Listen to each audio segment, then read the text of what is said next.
Here we go. Who are you? Stay away! Oh my god, I miss their voice acting. Goosebumps. Sweet dreams, my love. It'll be over soon. Oh, that. The laughter of that ghost bitch. November 1, Tuesday. Text. Tuesday text? What's the Tuesday text? Yet, in spite of the unfamiliar voices and unwanted touches from shadows lurking in the dark, rousing is a slow, arduous process. Difficult, every limb heavy with lead. No matter my aversion of the words they murmur in my ears or the sight of her horrid smile from afar, my body refuses to yield. I am at their mercy. Beyond fathomable reason, my consciousness refuses the pull of the waking world, choosing to linger in the pits of a dream, gradually drawing me deeper into unknown depth. Whew! Damn! Somehow, even if it might mean I may never open my eyes, I allow them. Dude, I'm about to sneeze. You do not belong there, my prince. Oh, really? I beg to differ, bitch. Now that I mind getting a few extra hours, of course, the bed's more than comfortable as it is, after an exhausting day yesterday. Babysitting Kylie and the stress of finding an intruder in my own home, I think I deserve a little break every once in a while, especially after going through all that in a single day. I can only be on the receiving end of so many unacceptable things within the span of a few hours, you know? As gracious as a host and a person I am, my patience has its limits too. Although there's still that problem with Hannah. Haven't forgotten that, of course, but that's why I hired Shrocken. He's competent enough. He won't even last a day in my service if he's any lesser than those half-wits who think they can deceive me with those sweet words. He's more than capable of working on his own without guidance. Let the butler take care of the little problem with Hannah while oh, what the? Someone texted me. Holy crap. Sorry about that. Oh no, my mom wants to call. No! No, do not. Hannah. You do not need her. No. What? Oh my god. Jesus, why do people call me on the burst of timings? You know, mamaya guys, freaking Shopee or Lazada will call me. Whatever. I am here. Totally ruins my immersion, guys. We are here. This is where your home is. Where you belong for the blood we share. Come back to us. How long has it been since? Johans has never taken this long before. Surely there should have been an update by now. Alright? So why isn't there? ASMR. Please don't go. Bloody hell, the cretins I've surrounded myself with. I just love Luke. And isn't that enough reason to force myself out of bed?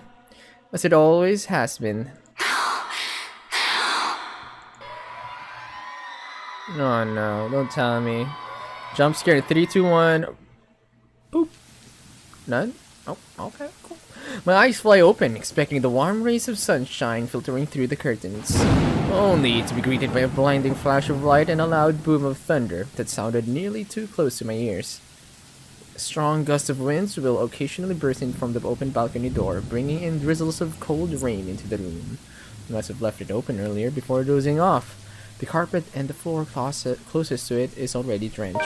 Hannah's going to be so cross when she sees this.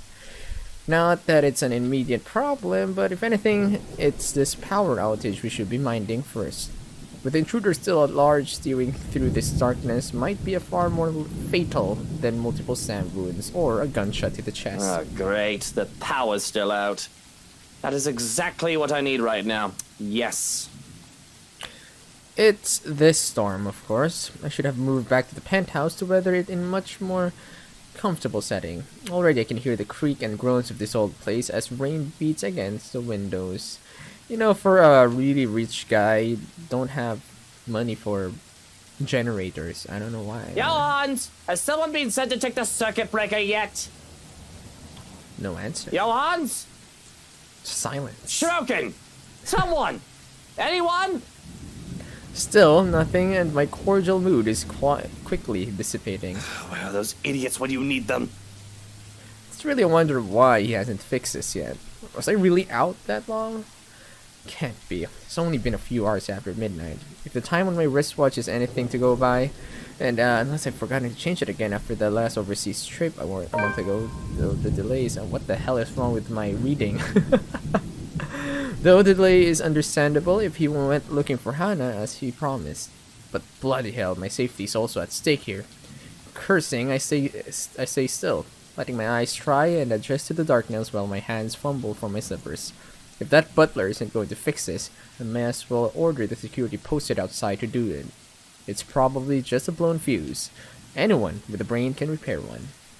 Grabbing my jacket and with footwear finally on, I make for the door. Although in haste, I pause briefly when a gleam catches my eye. On one of my drawers underneath the clutter I've yet to organize, the muzzle of a gun peeks out. Hana has never openly commented my possession of it, but I know she does not approve of it, knowing the bloody firearms policy in this nation. Of course, I have not found much use for it in the 7 years we've been together, otherwise she would have already had it thrown out years ago. Doesn't mean it won't be useful right now. Without second thought, I seize it, sending the stuff piled above it onto the floor. Whatever. I'll get to it later. This blackout problem should be resolved first. Right next to my missing security detail, as it turns out. Where the fuck did everyone go? There were two, weren't there? Shuriken had two blokes posted to stand guard for the night. I might be panicking for a bit earlier, but I'm quite sure I haven't gotten delusional yet. What? Did both of them decide to take a break? Because they think the master is already sound asleep and won't be looking for them? Damn nitwits! You know, I should just read it on Luke's accent so that I can read it properly. His speech pattern is kind of different. I don't know why. Alright, by the way, Twitch peeps, sorry. Trying to immerse myself. I'm not reading any comments, alright? Just chill. Okay, guys? Mamaya pa ako magbabasa. Okay? There you go. I know assassinations happen very rarely these days, and even less in a peaceful city like Luxburn. But bollocks! There's been a woman going in and out of this place uninvited, who may or may not want to put a knife in my back. Isn't that enough reason to stay on alert? I'm fairly certain Shuriken won't just enlist their help just for this power outage, only to leave me unprotected. We have a difficult friendship, so to speak, but I doubt that man is an opportunist. I'm holding the lives of his family in my hands after all. He knows what I'm capable of doing. He's not stupid enough to do anything that will endanger them and save only himself. So, where then? Only my footsteps echo along a dark passage, and I'm left gripping the handle of my pistol for some sort of comfort. Without proper lighting, and with this storm still raging outside, the stories I've heard about this place seem to have some truth to it. Some. If I'm reaching and wish to entertain myself for a bit, I'll say there might also be ghosts whispering in my ears. Calling. Of course, it's just the wind and the trees rustling outside. Nothing good will come of allowing these thoughts to linger when problems are piling up in front of me one after another, especially with what greets me once I get to the foyer. Though it's dark, the large windows illuminate the area much more easily than any of the other rooms. And from where I stand at the top of the stairs, I can easily make out their forms. Recognize them even. Wow, what the... Oh yeah, this is the part where Luke confronts everyone with the gun. It's all gone crazy when these intruders come into my house. I'm no stranger to a cop playing dirty. The smart ones knew that neither life nor criminals are going to play fair. And if one of these wogs sort is in on this, I'm not surprised too. But Lily, the estate agent, she doesn't seem the sort. And Daisy too, what will Kylie think of her Miss Pink if the poor tyke finds out about this? Not to mention Mint. Hana trusted her. I trusted her to be a professional at the very least, for fuck's sake. To top it all off, they all have the nerve to look surprised when I announce my presence. Well, well, what have we here? If I were any less sober, I'd say this is the beginning of a joke. I love the script writing here. Bloody trespassers. What is wrong with these people? Did they really think I'll be fine with them walking into my home like this? What are they even doing here? If I didn't know any better, they might also be behind Hannah's disappearance. That's right, my love. Oh no, we're getting possessed. Yes. They must have a motive. Make them pay And it better be a good one. for all the wrong made to us. Or a bullet to the head is the least all of them will deserve. Let's see. A photographer, a high school teacher, a real estate agent, an interior designer walk into a mansion. Thunder crackles once again, cutting me off. This time it hits close enough that it nearly feels as if the window and the ground itself are rumbling. All is deathly still for a moment. Don't let it stop me, however, as I slowly make my way towards them, taking one careful step at a time, relishing the expression of fear in their eyes. I suppose there's something ominous in this setting, with the heavy rain outside and the lack of light here. I kinda like it, to be honest. Adds something to the atmosphere. I suppose I must look like the villain now. But short of me getting close to them, a noise to my left distracts me, briefly halting my movements while curiosity takes over every murmurs in my head. And it's a good thing, perhaps, that I did, because as soon as I look up, I see him. It's probably Ashton. Ashton was trying to stop something. What? Another trespasser. Great. Just as he's about to jump down from furniture that has somehow ended up piled and blocking the door to the parlor, what happened there? And did he really think it's alright to do that in other people's houses? Loud. Teach him, my lord.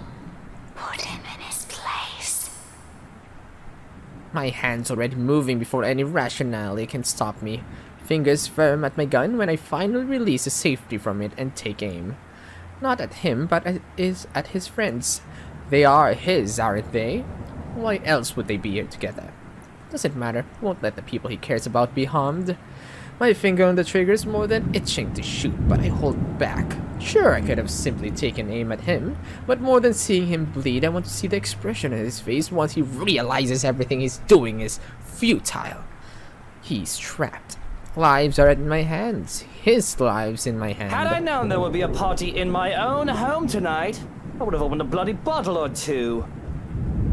People these days, in my own home. Can you believe it? You know, you gotta give credit to Luke here. He's pretty ballsy here. You know, pointing a gun at a group of people. I feel alone. so left out. I can tell the exact moment the realization dawns on him. A short second of his body freezing and blood draining from his face as soon as his feet hits the floor and he looks up. He's already a prey trapped by his own recklessness. Pathetic. And really, Daisy, even you, what would Kylie say? Luke, this isn't what you're thinking. You have to listen to us. There's something going on here. Well, obviously, why else would people be trespassing in my home? What about little Lily over there, then? What's your excuse? Checking back if your clients are doing okay? Is that it? Is this what this is? We're doing good, by the way. Sir, please. Oh, please, what? Luke. Becca's right, sir. We need to get out of this place. You need to leave. Tut, not a good enough excuse, darling. You people are the ones who need to get out of my sight. Don't worry, I might consider pressing lighter charges for the woman. Can't say the same for the rest of you. But really now, I swear the people of this city need to be taught the meaning of privacy. This is how you want to start the week. Why don't we just go with a bloody massacre if we want to surprise people in their homes, huh? It's just a passing remark, of course. I'm not stupid enough to do something that will bring negative attention to myself. Reputation and all that, I can't just risk it. The thought of having dead bodies here, ones that I'm not even responsible for, they're the ones who trespassed.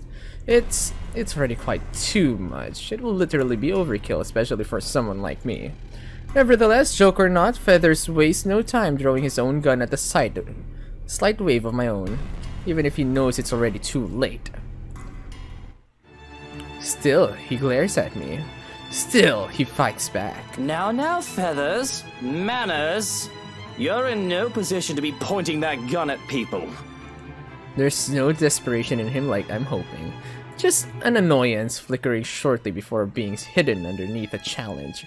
The likes of him are the kind of people I hate the most. Even with the failures already glaring down at them, mocking every worthless move they make, they have the impudence to stare people in the eye. Why don't you put yours down first, and then we'll talk about manners. Oh, he talks back. The gall! You know, your kind pisses me off so much. Annoying most of the time, like a damn pest you can't be rid of, but to some degree, it is commendable. I'll give him that. After all, we are almost the same in that regard. Almost. I'm still the better person, of course. He tells me to put the gun down, but I see no reason why I should. I'm a homeowner, in defense of my own home. I have the right to, I'd like to think. Questionable permit of firearms aside, it's not like I wanted this, but I'm already high-strung and their presence does not help. Bloody peasants can never seem to figure how their minds fully work. Take this one for example. Despite the pride brimming in him, how he matches my glare with one of his own, he simply lowers his pistol after a long second, not in surrender. And the tense set in his shoulders tell me as much, but the closest he can get to lowering his own ego in favor of something I can't quite place. Interesting. Gotta admit, I'm almost disappointed. As you should be, my lord. Shut up. I've expected him to hold until one of us shoots the other. Can't say it will be more exciting that way. A bullet inside any part of my body isn't something I'd like to have on a bad day like today. Or any day for that matter. But I'll surely be predictable. No, it will surely be predictable of him.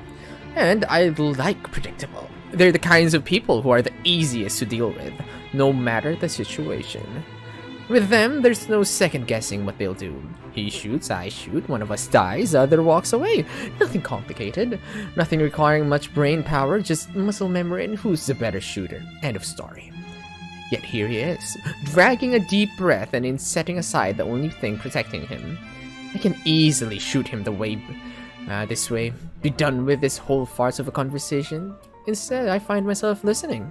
A concession for a person who, in another life, would have also become the person I am today, had his circumstances allowed it. Damn shame. Would have gotten along. Listen, right, I need you to... But alas... You broke into my house, and somehow, you expect me to listen like a good little boy. Are you a bit touched in the head, Feathers? I'm not the one breaking laws here. Look here, fucker. If I wanted you dead, I could have done it so many times already. In fact, I can easily shoot you down right here, right now. Oh, pray tell. And you won't be able to do a damn thing, even with that gun. A meeting of two prideful blokes will never go well, whichever lifetime it is. And I can only laugh at his audacity, his lack of shame and fear even when facing the business end of my pistol. You know what I'm thinking right now? In another lifetime, we would have probably gotten along well. The best truths I can offer him. Not many people, those who have slighted me in particular, live this long to see it. He should be grateful. You're already gracious enough, allowing him to stand in your presence like this. Yes, especially when he has a lot to answer. Preferably right now, because as generous as I have been so far, my patience has its limits. My amusement can only last for so long. In 2 steps, I'm standing in front of him, grabbing him by the other collar, and resting the cold muzzle of the eagle against his temple. Ashton! No! Hey, now you two, I'm sure we can all talk about this first. He'll end up a pretty smear in the wall this close. Teach this loud a lesson. What is it that you people really want with me? This is the second time this week, and I'm really getting weary of this little game. Did the NCA send you to apprehend me? Or has somebody paid you off to kill me? Which one is it, Feathers? Mind you, my arm's getting tired. Better answer quick if you don't want to beat the business end of this gun. And he knows it. Of course he does. Hitman or not, he has been trained, judging purely from his stance. But not many bothered to be as cautious as him. One glimpse at my handgun's safety earlier is all it took for him to see I mean business. Similar. Too similar. We're too alike in so many little ways, it's funny. Down to fact that he doesn't even flinch, no matter how heavy the threats in my words are. even knowing how one flick of my finger in the trigger would be enough to end his sorry life. He should have caved in by now, started begging like so many others before him. Instead, he throws more vitriol, adds more kindling to a fire already burning. I'm not with NCA. I'm just here to help. There's something else in this house, and we're all in danger. You have to believe me, right? You need to let us go. You need to get out of here before it's too late. If you want to keep your sorry ass alive, you'll listen to people with more brain cells than you. Wow, adding insult to injury. Igniting it further that I can't help but return it to him with equal fervor. We don't need him, my love. Why, you insolent! We both decided to move in that moment, both our bodies tensing, each of us racing to get ahead of the other. Why is Ashton such an asshole in that fucking thing? He's trying to explain things peacefully and yet he still insults the guy. The fucking bitch. However, before we can even get a head start, a voice unexpectedly rings above the chaos about to ensue. Oh yeah, Help me, I think we ended in this fucking please. thing. Hannah. I've always been cautious and careful, cutting off trouble's head before things can escalate if I'm able. That's why I deal with the likes of Harvey, Suarez, and Johans. For all who we are, and for all the enemies that the likes of us can make, such a thing has never happened before. Because I do everything to make sure it doesn't happen. So to see Hannah in danger, I don't quite know how to feel, what to do. Of all the times for there to be a hostage situation, if this is even one, why now? Good fucking god, what is going on here? Help me. Please. Please make it stop. I think death would be preferable if my sense of self-preservation was shot to high hell. It will deprive me of choice and of responsibility in the matter. And I don't want to think about how fast my heart beats so that I hardly hear anything other than my own heartbeat and her pleading. Please. They're in my head. Screaming. It hurts so much. What do I do?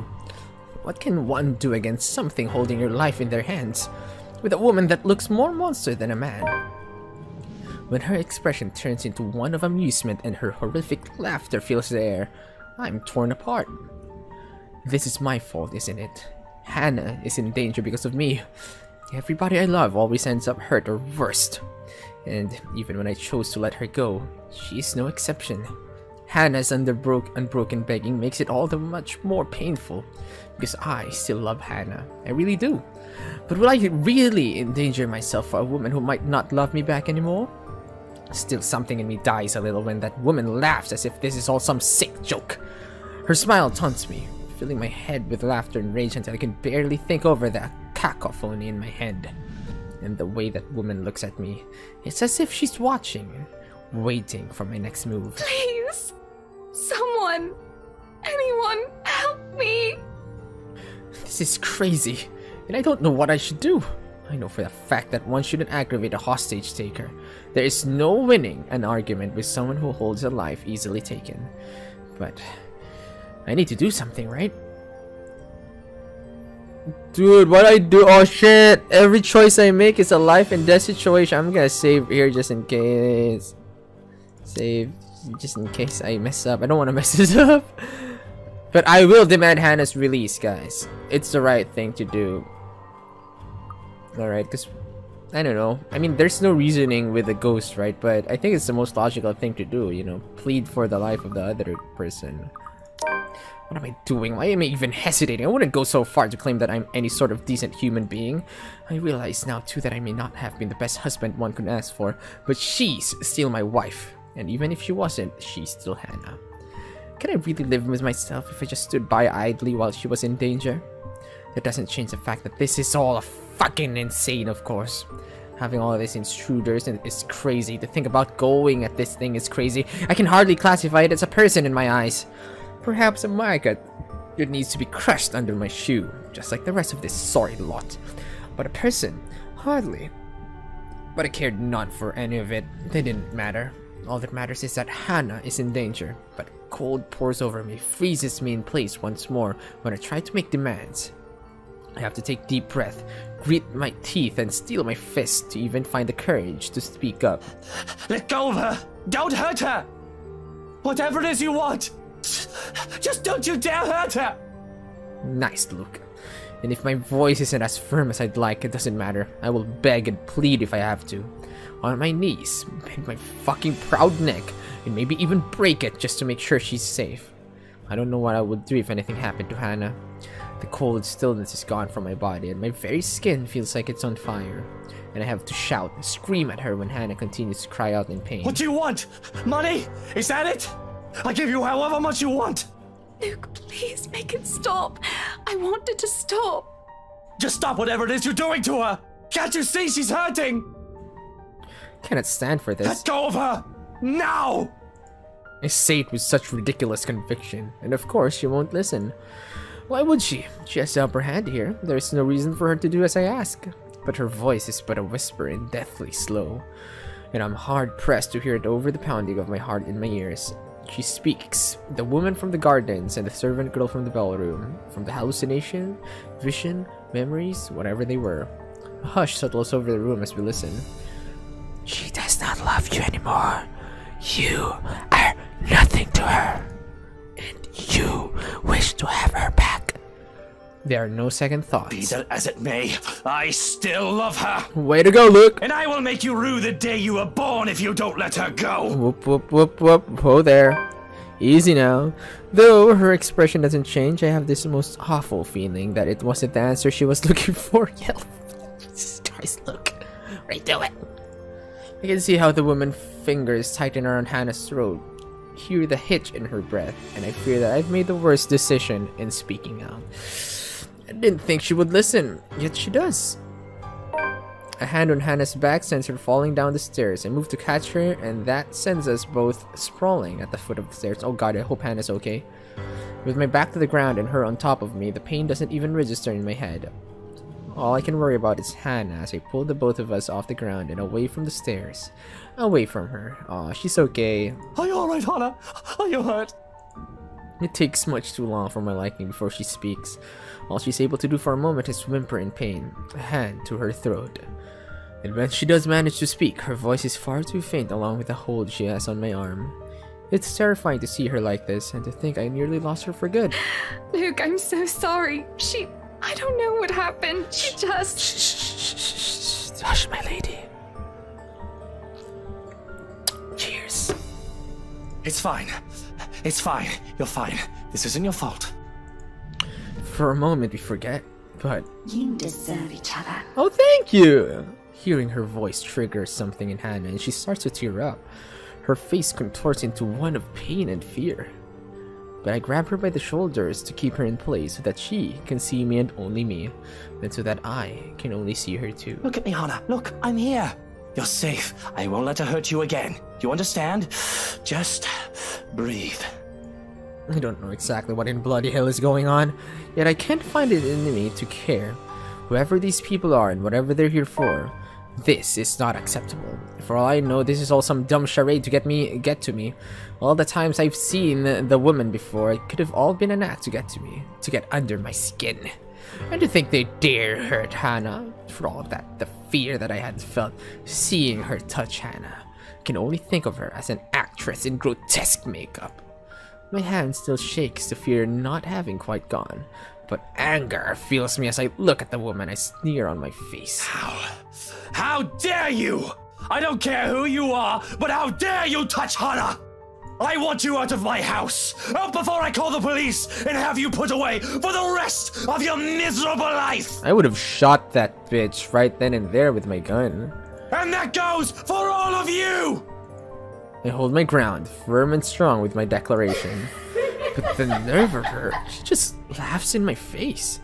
A terrible, dreadful laugh that makes me feel as if there are ants crawling on my skin and maggots squirming into my ears. You are telling me to get out of your house. You threatened to lock me up. She laughs and she laughs. What's so funny? What are you laughing at?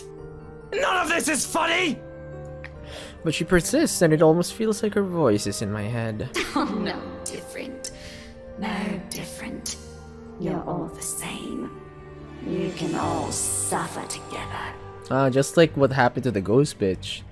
She was persecuted, locked up, and God knows what happened to her after. And that is when everything turns to complete another shite. It's a slow thing, a whisper more than a bang, as the darkness creeps into every corner of the room. Aw, I like the expression of Mint here. The walls shudder and groan. Blood runs from the ceiling, crawls down the walls, and stains the door. It feels as if life itself is being sucked from the house slowly but surely. The beauty of the place is gone, with only the dead, decaying remains of a mansion left in its wake. I don't have to wonder if it's just for the foyer that's become this nightmarish place. I can already hear it. Gone are the groaning of thunder and the lashing of rain and wind against the foyer's high windows. All of it has been replaced by a mere grating sound. A cacophony of voices from nowhere and everywhere echoing throughout the now horrid walls. Voice that neither belongs to us nor the people who live here. What's going on?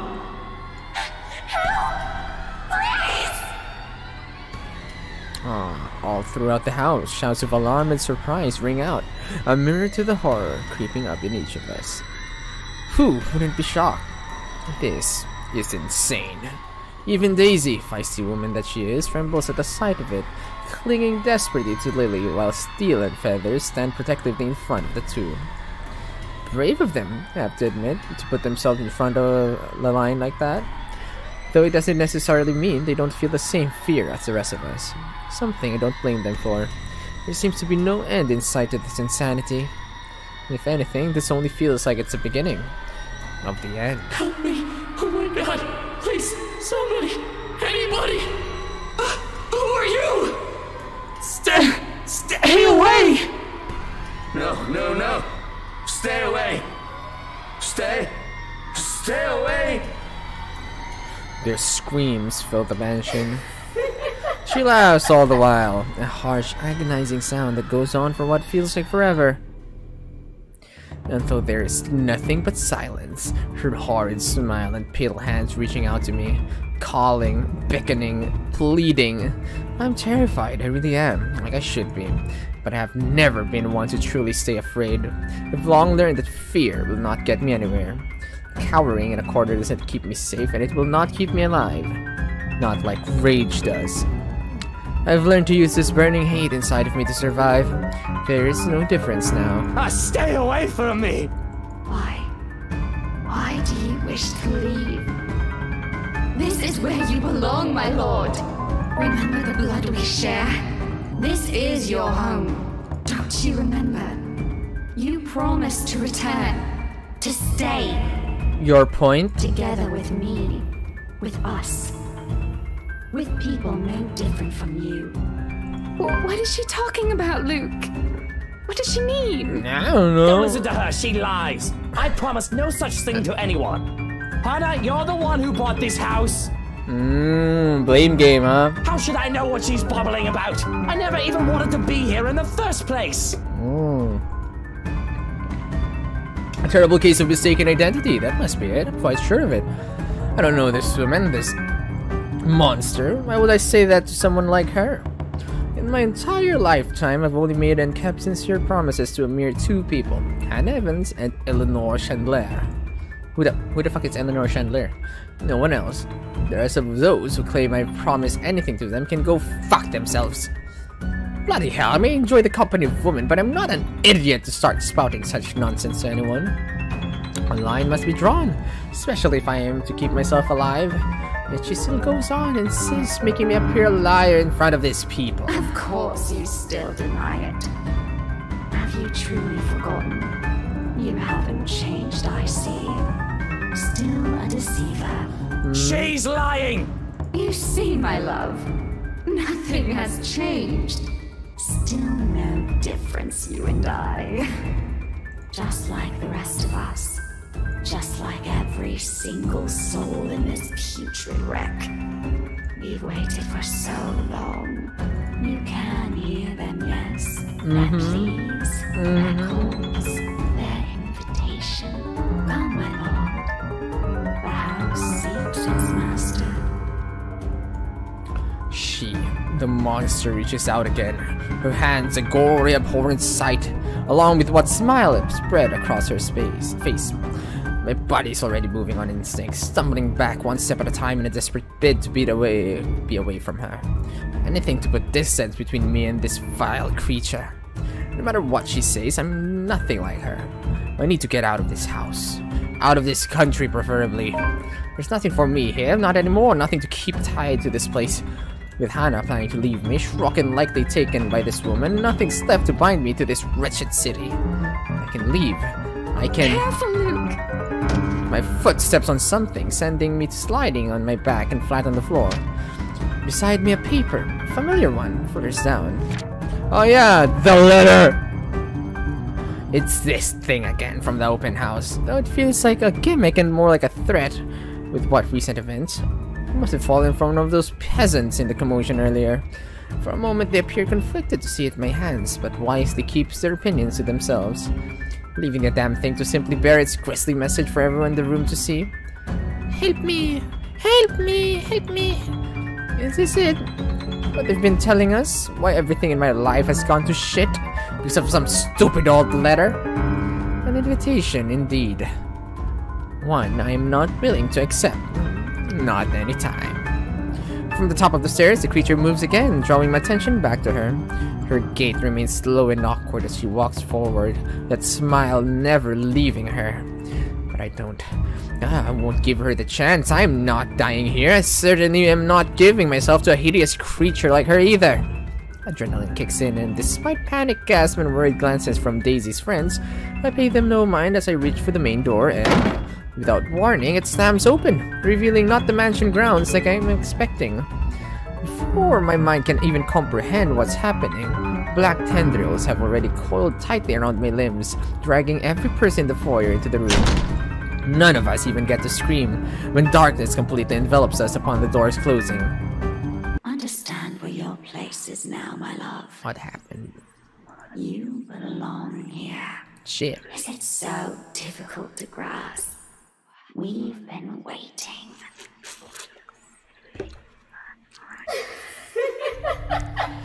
There's a moment of panic where the feeling of the tendrils around my limbs finally dissipates.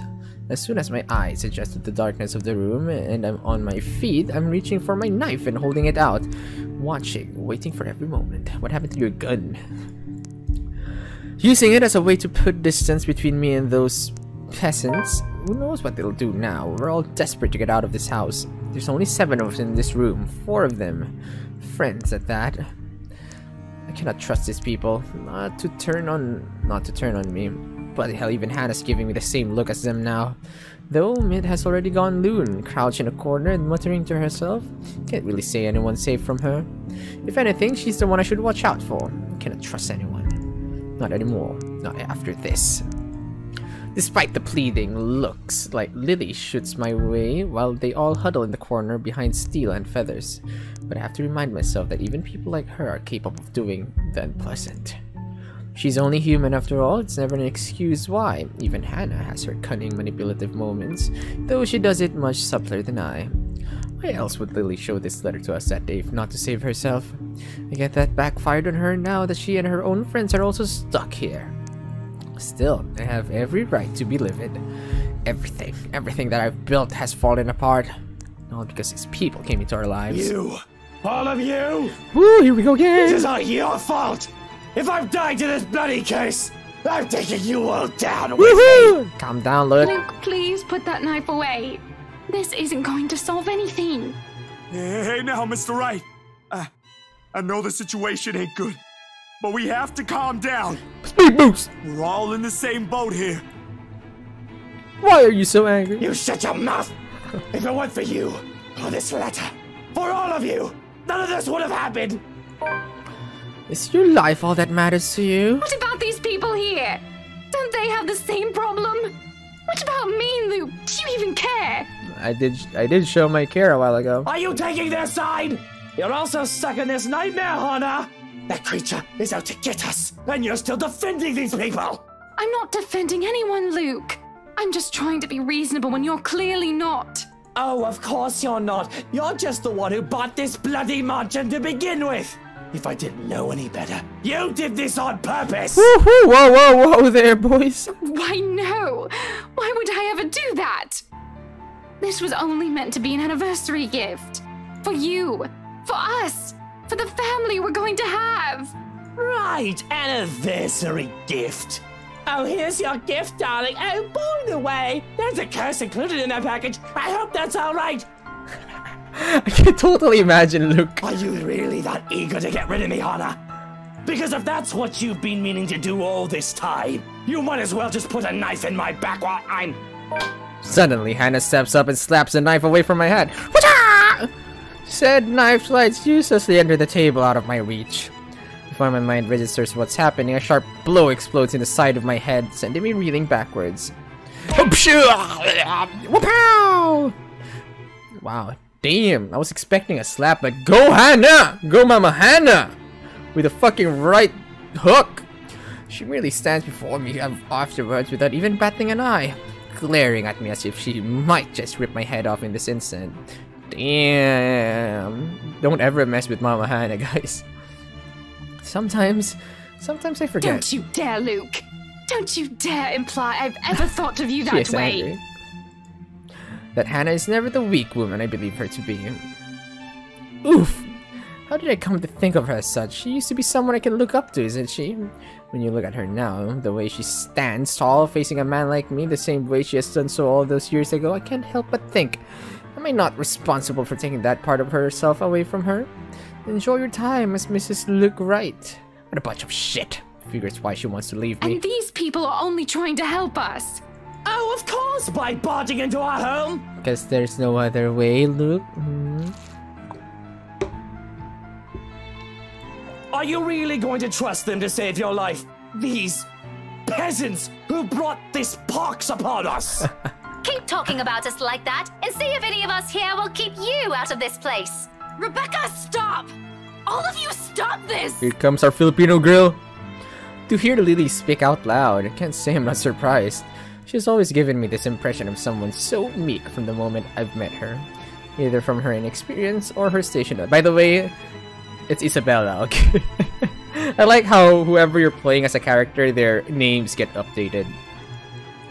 Just never struck me as someone fitting to be a real estate agent, until now.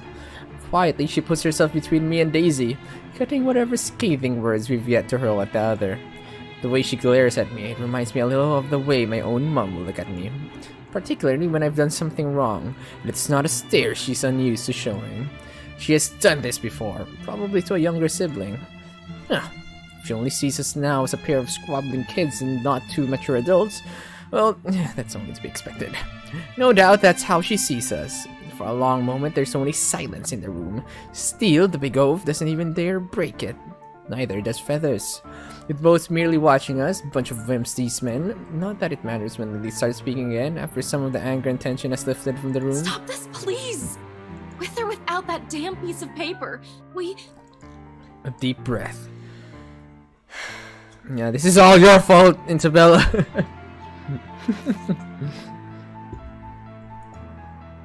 Then she closes her eyes, a crease forming between her eyebrows while she grips her hand tightly in front of her. we still would have ended up in this mess. Why? How? The atmosphere that descends into the room right after that admission is anything but pleasant. Can I call it that? An admission? Seems like it from the way her eyes nervously flick between her friends and I. She appears to know more than she lets on, and how she makes herself appear smaller after dropping that bomb on us doesn't sit quite well with me. Patience is something I don't have the luxury of having right now and bestowing upon other people. What else does this girl know? What else is she not telling us? Because from the looks of this, even her friends has no idea what she's talking about. Unwilling to wait, I grab her arm before she retreats without explanation, waving the letter still in my hand in front of her. Ow! Sir, you're hurting me!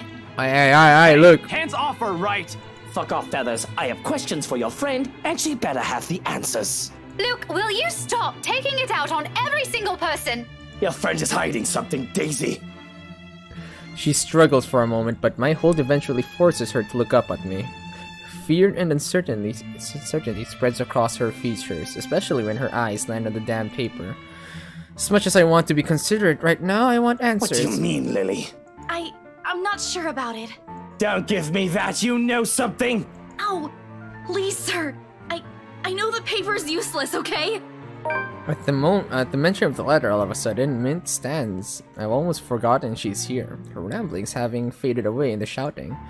Without warning, she snatches the paper out of my hand. It's a miracle it didn't rip right there and there, but the way she glares at it, I think she may want to do exactly that. We should have gotten rid of this thing!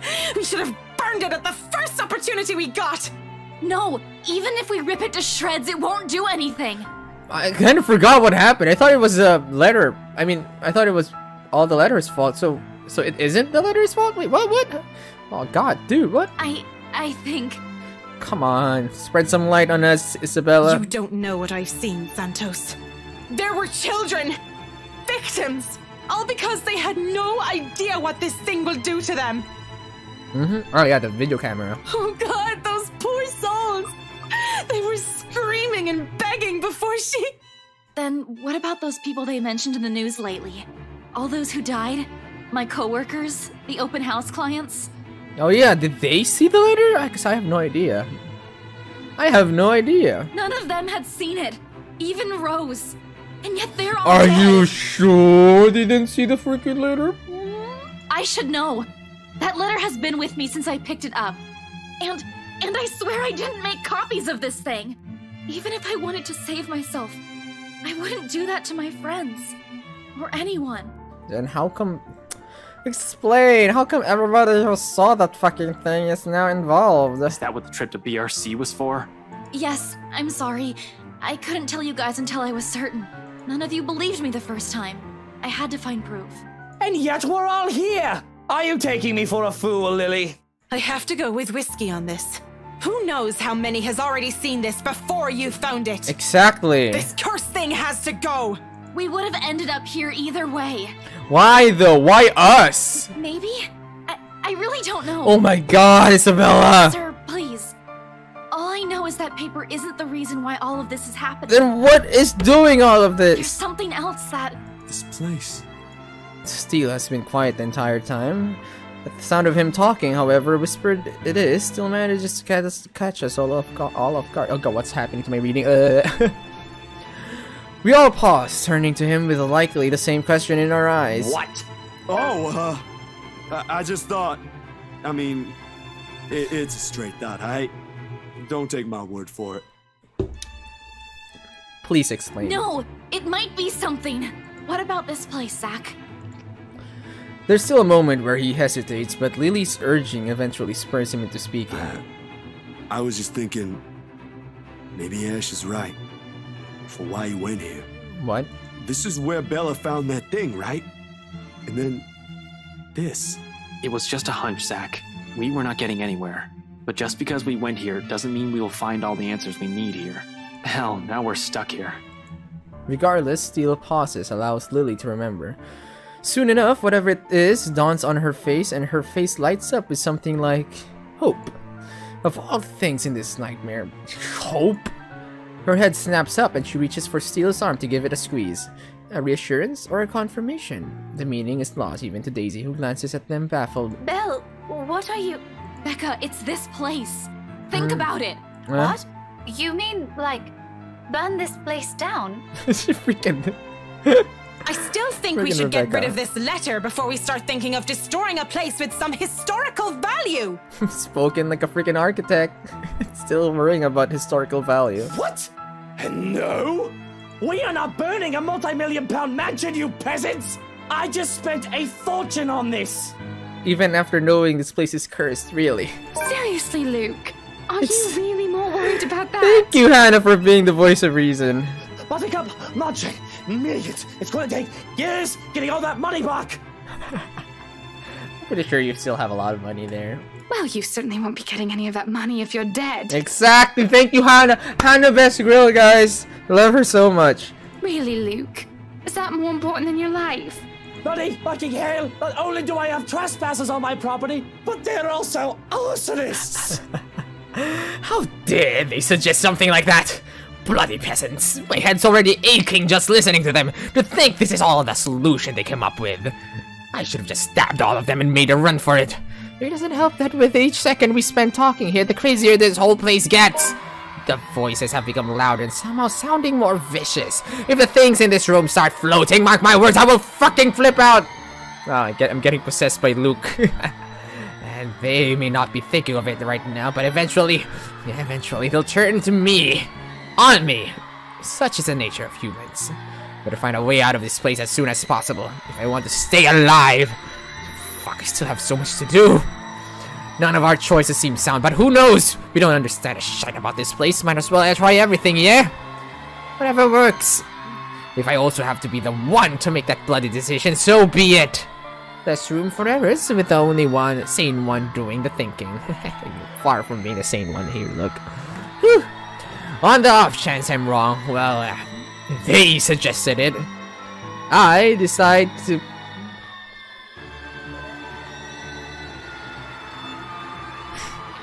What's with all this fucking decision making? I'm gonna save it right here just in case I messed up. But, you know what? I want to listen to what Hannah wants to say. And that's burning the mansion. Yeah, let's burn the fucking thing. Burn the fucking letter along with it, for all I care. Let's go. You know, we probably have insurance on this place, so it's all good. Burn the freaking mansion. Here we go. Oh, I'm going to regret this. I will. But with these cries growing louder, this has become the easiest decision I've ever made. I'm getting tired of hearing her sobbing. Really, it's just irritating. Isn't she getting tired of it? Besides, someone has to act fast. Think fast. And what else is the root of cause of all this problems but this place where the letter is found?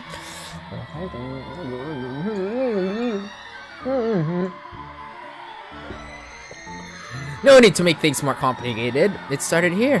Why won't it end here? If what Lily has said is true, then there's all the more reason to destroy it. Put an end to this madness before someone thinks of putting this blasted place up in the market. When I get out of this place, I swear I'm suing a bunch of people. And let that state company to the ground if need be. See? You'll get your money back. We spent millions, damn it! Millions! With a sigh and perhaps a heavy heart, I opened one of the drawers in my study table. Taking a bottle of liquor out for myself, then passing it on to every occupant in the room. They accepted, but not without a look of protest or confused glance my way. Oh, good thing there's a bottle of alcohol there, dude. It does shut them all up, so maybe I've done something good. Look, this isn't the time! Even more when I popped the cork off the bottom, poured its contents on the floor. Well, what are you simpletons waiting for? We waste no time dousing the whole room, the smell of alcohol filling the air. If I didn't know any better, I'd say they're more than eager to set this whole place on fire. And the blaze catches easily in this room when I set it alight, using the blasted paper as kindling. With the whole place drenched with wine and all manner of things alcoholic, I've been hiding from Hannah, the small fire since soon turns into inferno. Wait a moment, do you guys even have an escape plan? Like, you're in a room. Can you guys even go out of the room? In a matter of seconds, we're out the door. Good. It doesn't exactly lead where I'm hoping it will, although ending up in the kitchen does give us a more reason to play like a bunch of pyromaniacs. Fishing the liquor stocks from the cupboards, we also do the same thing we've done to the study. Door after door in every room we pass, pouring bottle after bottle of expensive aged liquor and setting everything on fire, only leaving once the blaze has started in earnest. You know, if I was Luke, I would have drank some of it along the way. When we run out of liquor, we simply drop the bottle and take one off from many nooks I've stashed one. How many alcohol do you have there, Luke? And there's no lack of it in here. The hard stuff, the shorts, the watered down kind. Gift from distant relatives.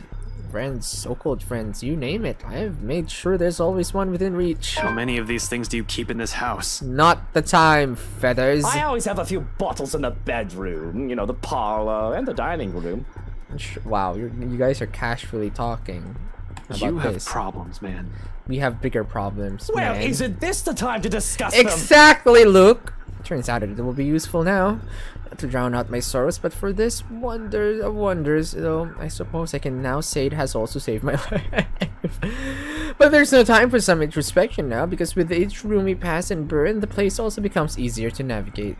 And as if it's slowly righting itself, returning to what it's supposed to be. Wait, what?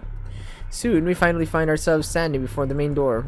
A strong odor of burning wood, cloth, and varnish alike waft from under the doors of the rooms we previously torched, slowly filling the hall with a thick black smoke. The blaze has also started in earnest in every part of the house. You can already feel the heat seeping from the rooms I've set aflame. In a matter of minutes, flames will engulf the whole house. Fittingly, this is when she appears again before us, watching us from atop the stairs while her world goes up in flames around her. However, what catches my eyes is that expression on her face. Not the vile smile I've already grown accustomed to, or the one where her eyes gleam with complete hatred. What is it? This one? Forlorn is the only word I can think of to describe it. No, please. Help me. Help me, please. Why does it sound like Hannah? Can the dead still feel? Can she hear us? Or is that merely another one of her tricks to trap us in this nightmare? Like this, however, she seems almost like the woman she used to be. And I don't waste any time pondering over it. Not with exit just a few steps away. The doors finally open, and through it I can glimpse the world outside. Safety. However, I do turn, if only to see the last of her. A farewell more than anything. For all her attempts to lure me, draw me in, her wishes to be with me, she does not stop me when I finally run from this horrid place. Quietly, she disappears. Wait, what? That's it? That's it? We just burned the whole fucking place? No epic boss battle or something? That's it? Wow. Watching a multi-million-pound house burn before me, for some reason, nothing about this bothers me. Maybe it's that one last look on her face that has changed it. Maybe it's what I've seen and heard inside. There's only a calm, a stillness. The same hush that comes after a terrible storm has swept the country aside. And with it is a sight of the sun rising above the horizon. Ever so slowly, the sky begins to lighten before my eyes, darkness giving way to the warm morning hues, soft rays spilling over the vast expanse of Luxburne's countryside. Nearby, the trees sway and rustle with the breeze, a passing draft that carries even into this room from outside, cold enough to make me shiver. The remains of a storm that has passed. In the distance, I can hear the soft chirping of birds while the rest of the world steers awakes. Dawn at last. We are free. We are free. Wait, that's it? What the? Eh? What? That easy? Like the flames had engulfed the mansion that night, whispers quickly spread across Luxburn City after the incident. Officers who investigated it have simply deemed it an unfortunate accident. Regardless of the truth, Luke Wright okay, it's not Luke Wright anymore. Luke Wright files criminal charges against Briar Realty Corporation after, for undisclosed reasons to the public, forcing the latter to declare bankruptcy. Wow! A move that has merely stoked the rumors further. But for those who still believe in the stories of the old and those who know the truth, it is but a testament to the curse and the secrets of the Amagon Mansion has hidden for centuries. If there will come a time, those will finally be revealed. Only the ashes of the now ruined mansion know. However, on nights when the wind howls and thunder booms across the sky, some still claim hearing of voices where it once stood. Of cries and wails that fill the night and desperate calls of help for anyone who dares listen. As for those who once tread its halls, unable to settle their differences, Hannah Wright eventually files for a divorce from Luke. Aww, sad! For several months, they've become the subject of gossips in the mass media in the city. In spite of this, the two have uncharacteristically remained tight-lipped on the circumstances of their separation. Though many assumed it's inevitable, a falling out stemming from the trouble during the couple's housewarming party. To everyone's surprise, however, Luke Wright quietly accepts the court's decision and disappears from the Evans' high-risk life, without creating much fuss. Even after Hannah Evans has given birth to their children months later, the man is rarely seen around the family. Oh, that's sad. Merely leaving his children paltry gifts in the mailbox whenever he's in town, never showing his face. With the Wright couple's separation also comes the Wright-Evans conglomerate split up. Although the Wright enterprise still managed to do well in the business with Evans Incorporated back as a competitor, Other Tech Leaks places its CEO and the company under legal spotlight months later. This time, however, with the Chief Inspector Harvey Lee's sudden absence, the businessman isn't able to escape close scrutiny. In an investigation headed by LPD's Detective Inspector Ashton Frey, all of Wright Enterprises' illegal business dealings within the past 10 years come to light.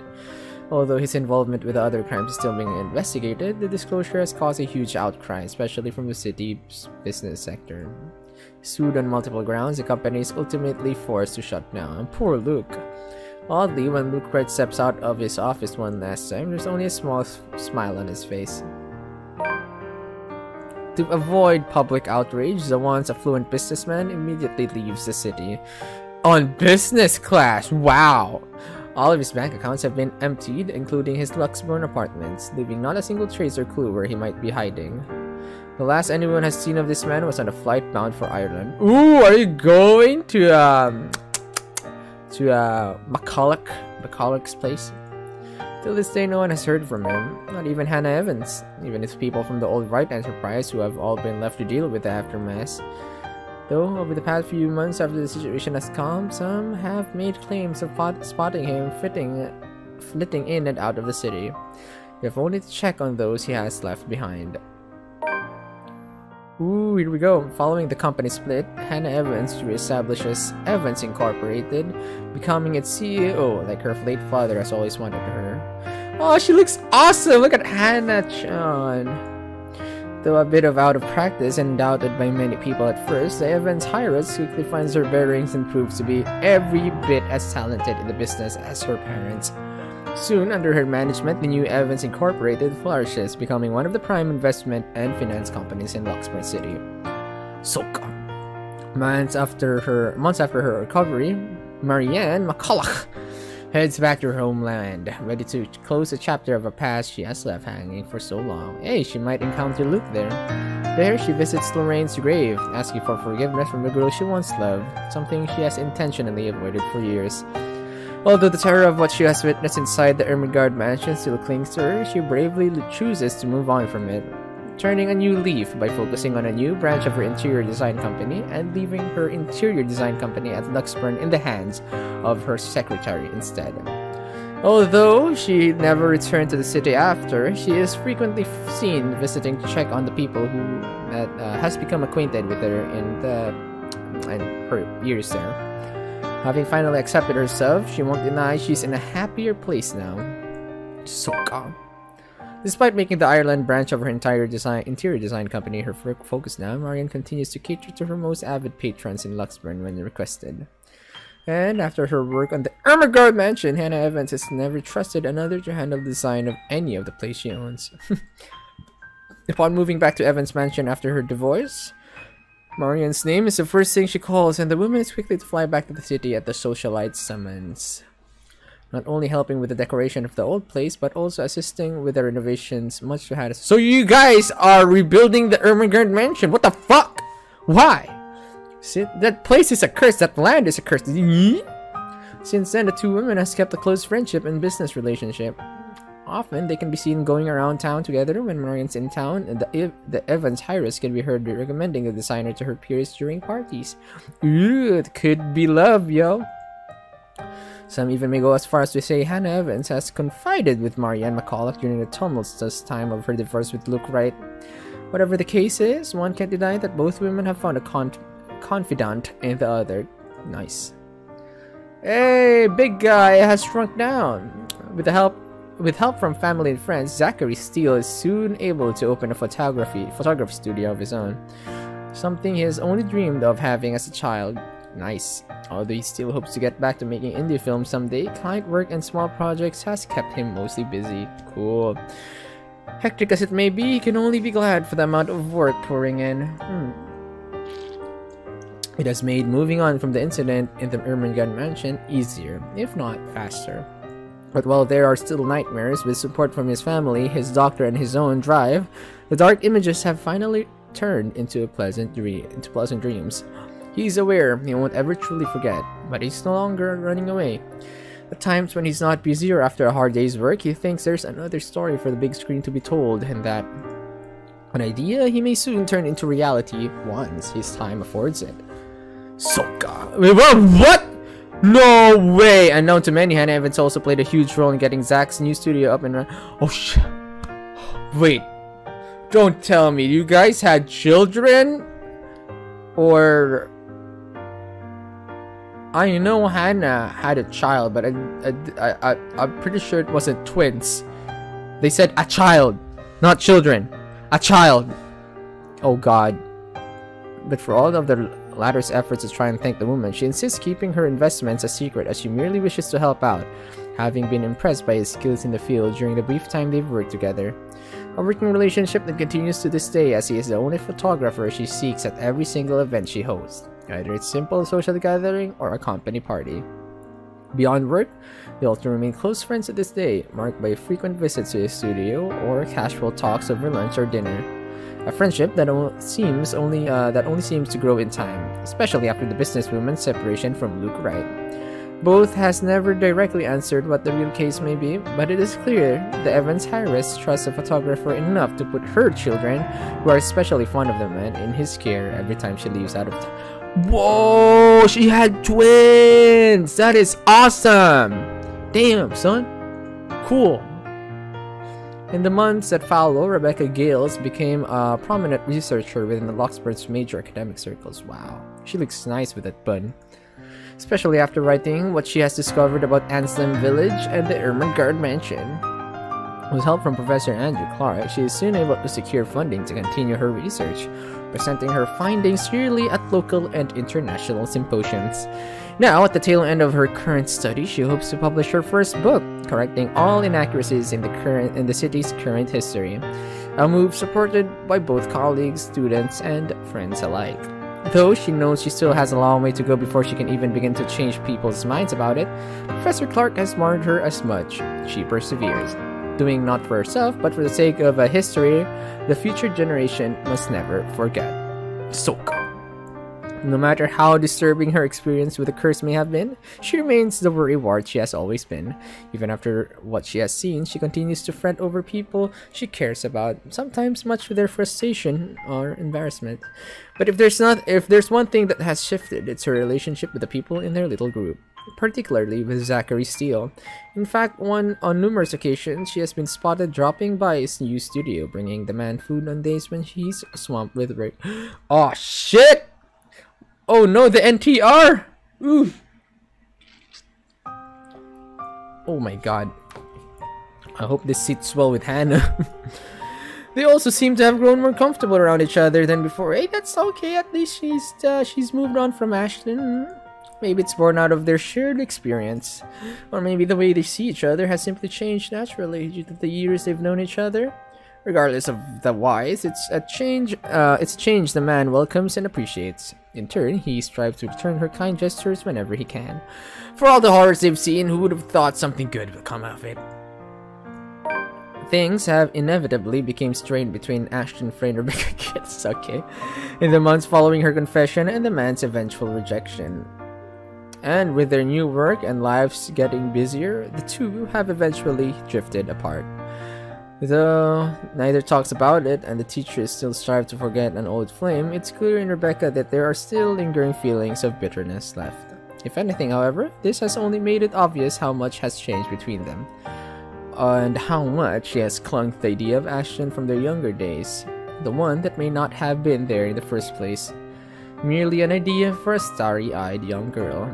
But if there will be a time she'll be able to accept this, to move on from the hurt and repair an old friendship that has fallen to ruin, only she knows. Wait, whoa! Isabella Santos, my girl! Turning into a painter. Awesome! Damn. With her newfound courage, Isabella Santos finally chooses to pursue what she really wants for herself. Oh, fishing! Joke. That's me. Having made enough to keep her family afloat for a few years, and with their blessing, she quits her job at Briar Realty Corporation and takes a scholarship offer from the local university. Though remarkably out of practice and unsure if she'll be able to keep up by the time she returns to university, she finds her feet soon enough with help from people close to her.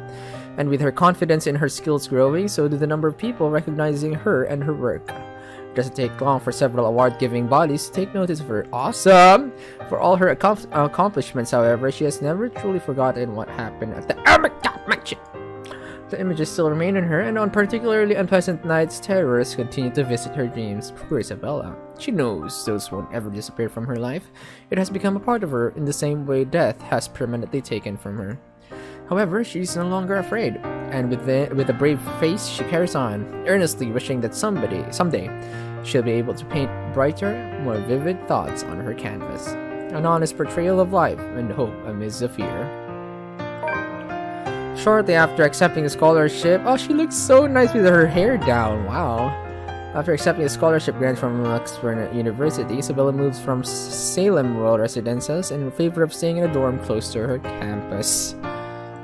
Although Rebecca Gill is quick to offer assistance for the move, she does admit she will be missing her neighbor of more than 5 years. Aww. When all is said and done, she became fonder of the girl over the years, and with their shared experience over the curse, they have only grown closer. Isabella leaves with a promise to visit every once in a while, and even though she still jokingly complains about Rebecca's bossy attitude, she confesses that she also misses the woman's fussing. After all, in a place miles away from her real family, Rebecca is still the closest thing she has to a sister. More than a year later, once everything in their respective lines have settled, Zachary Steele and Isabella Santos finally hold their first exhibit together. Aww! Friendship goals! A project that has been in the making for almost 2 years, after the photographer casually brought it up to the other artists. While merely intended as a small event, it has been surprisingly attended by several members of Luxbourne's upper class and art enthusiasts.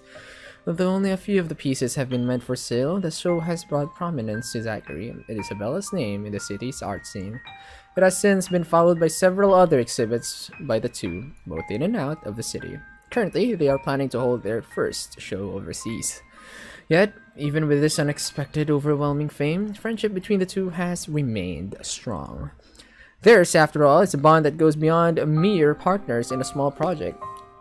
He's her family as much as she is his. While she's aware she still has plenty of ways to go, getting back to school has also opened a lot of opportunities for Isabella. Man, my reading is falling here because of all the exhaustion. At times, part-time work have started to come in droves, and she is able to support herself financially throughout her art alone. Sometimes she has only dreamed of as a child, and when clients are generous enough, she's able to send money back home as well, despite her family's reassurances. One such client is Marian McCulloch, an interior design company who frequently commissions her for murals after the woman has learned of her skills. Though at times she finds it difficult to keep up with the interior designer's standard for quality, it's a job and a challenge she's only too happy to accept, if it means doing what she loves. Soka. Oh, here we go. Did Ashton have any what do you call this? Did Ashton get any progress with Isabella? And what's with this floating holo site? Following his success in bringing the Luxburn firm case to a close, Ashton Frey received a recommendation for transfer to Luxburn's lead agency against organized crimes.